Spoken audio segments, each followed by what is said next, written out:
ওকে, so আমরা এখন যে সিরিজটা করব সেটা হচ্ছে যে একটা ব্লক থিম। ঠিক আছে, আমরা এই ব্লক থিমটা ডেভেলপমেন্ট করব। সো এটা হচ্ছে একটা থিম ফরেস্টের HTML টেমপ্লেট। আমরা এটা কিনে নিয়ে এটার যে অ্যাডভান্স জিনিসগুলা আমরা সেগুলো দেখব এবং ফুললি করা ট্রাই করব। সো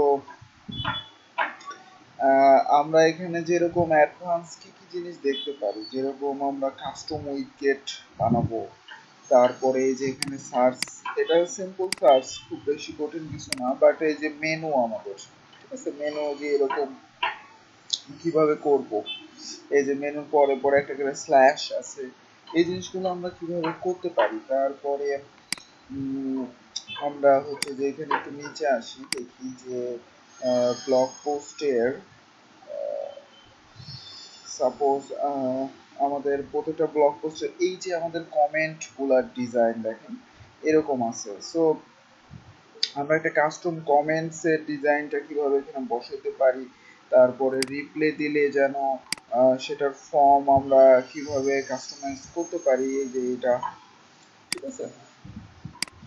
সো এই বিষয়গুলো আমরা সব এখানে দেখবো। আরো কিছু কাজ আছে অ্যাজাক্সের, সো আমরা ওই অ্যাজাক্সের কাজগুলো করবো, যেখানে যে এটা সাবমিট করবো সেটার কোনো পেজ রিলোড ব্যতীতই কাজ করবে। সো এইসব বিষয়গুলো আমরা একটু দেখবো এখানে।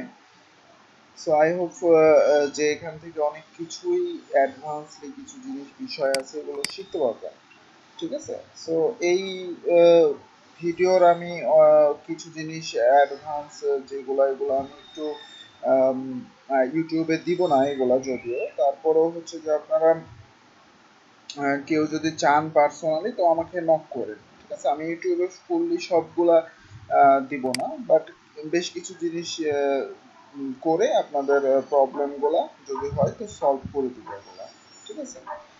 সো আমরা এই সিরিজটা এখন করতে থাকবো মোটামুটি।